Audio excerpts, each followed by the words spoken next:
parasysh ato kriteret që kanë qenë kriteret bazë me mbushat të loterinë amerikane përpara,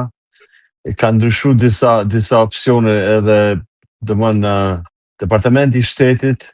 me qëllim që të ke një vetting ose një kontroll më të fortë ke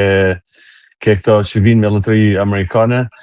Ka pa disa ndryshime. Një për atyre ndryshime është se përpara ka qenë që ti vetëm bëshë një aplikim, pastaj kërkoshin dokumentat të tjera si pasaportën e këto. Domthon kushti kryesor sot që Departamenti i Shtetit në atë moment që ti fillon edhe aplikon duhet me pas një pasaport që është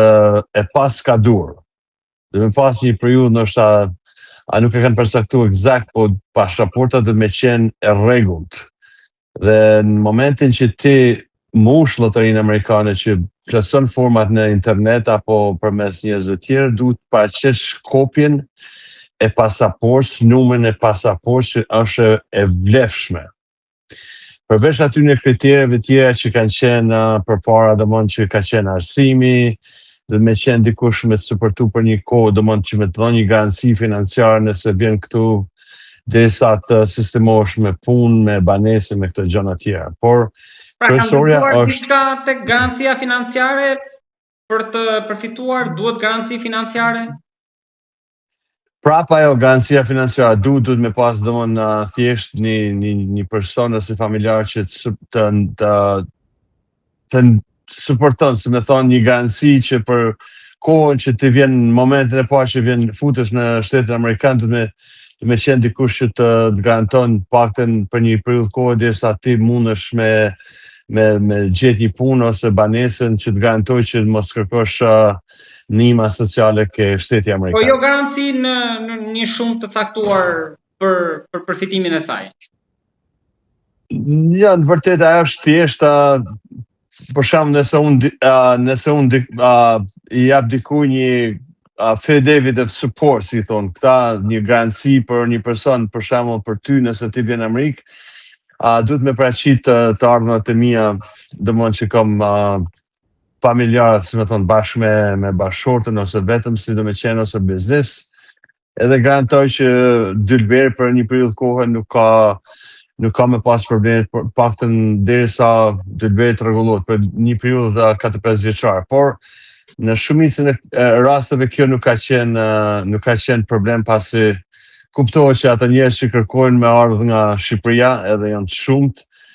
qëllimi i tyre është që të ikin edhe të vinë këtu për një jetë më të mirë, edhe në momentin e parë që vinë ata nuk di se ka në një prej atyre që ka kërkuar ndihmë sociale, se edhe sikur me kërkuar ndihmë sociale është pak si e vështirë në fillim kur ti akoma vetëm ke marrë një status me hyrë në Amerikë. Kështu që pjesa më e madhe, 99%, me njëherë sa vinë këtu kërkojnë punë edhe marrin banesat e veta dhe fillojnë më nganu në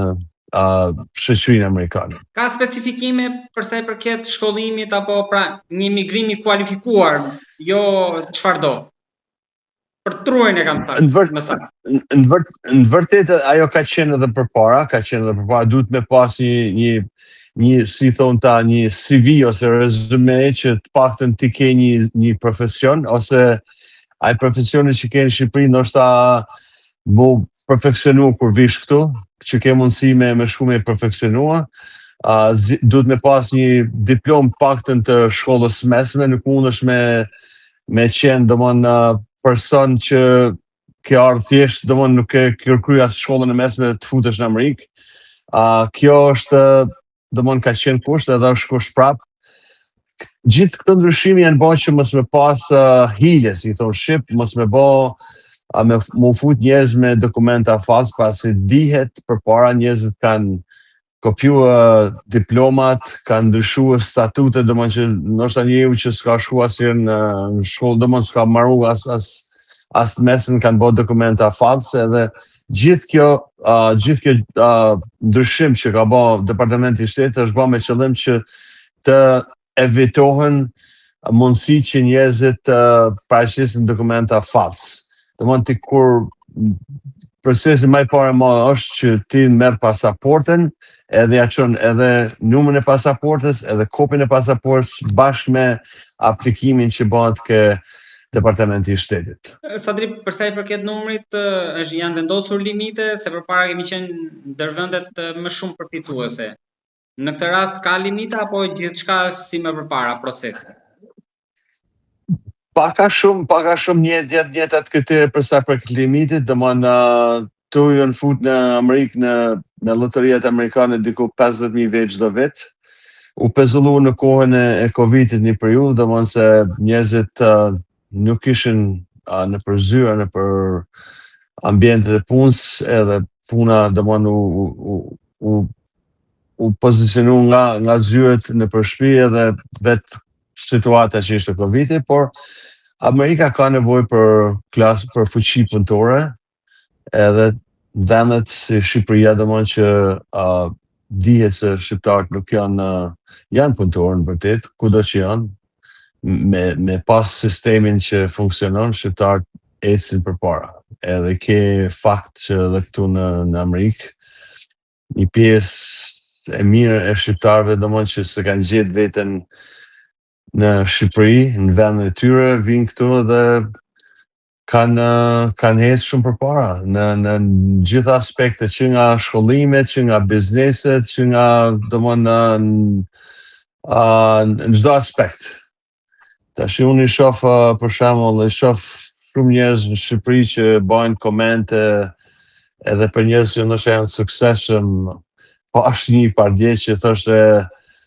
në një postim që kishte bërë Bledi Fevziu për një bashkëdhetar tonë që është nga Malizi, që ka 4 restorante, edhe thoshte ky mirë, ka restorante, ka shtëpinë e madhe që ka ndërtu në Vuthay, po kur ka nërmend me gëzu jetën. Në vërtet, një aspekt është se këtu është ajo American greed, si thonë Amerikanët vetë, domethënë mania që me pas sa më shumë. Vetvetiu është si thonë të American dream. Pasi i ke në Evropë, si me thonë, është komplet ndryshe, i ke në gjithë botën, njerëzit janë komplet ndryshe, ka një qasje tjetër ndoshta për sa i përket asaj parave. Ndërsa këtu është nga që edhe emrin e ka, njerëzit luftojnë me pas sa më shumë makina të mëdha, shtëpinë e madhe, me shumë pushime, me pas mjaft, domethënë nëse një garderobë ndoshta që dikush në Evropë i ka 5 gjana, po i ka të sakta, këtu ke mjaft, domethënë se është konkurrenca është e madhe dhe çmimet janë në përgjithësi më të ulta se në shumë vende të botës për sa i përket rrobave, ushqimeve, mundësia domethënë të jepet më e madhe, kështu që ajo luksi që ta jep Amerika domethënë nuk ta japin vendet e tjera. Por kështu është jeta, a kupton, nëse ti ke lënë vendin tonë, normalisht që për vetëm thjesht sa të kesh një, si me thonë, vetëm një jetë bazike, atër kur ti e lën vendin tonë, atër lufton për një jetë më të mirë, këtu sistemi funksionon, ta jep atë domethënë që ti jep sistemit, ta jep mbrapa, këtu vlerësohet njeriu në bazë të asaj që jep. Nuk mundesh me thonë që s'ma dha sistemi ose s'ma dha Amerika, nuk ta dha se si ke dhënë ti Amerikës. Këtu nuk vlerëson kush sa i bukur je, sa i shkollur je, kur vje këtu do fillosh nga zero. Si me thonë, ndoshta edhe poshtë zeros nëse se din anglisht, po do fillosh nga zero dhe çdo ditë që vjen këtu mëson një diçka të re dhe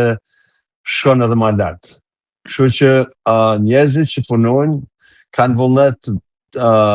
me shku në shkolla, me u edukua. Shkolla sidomos është ajo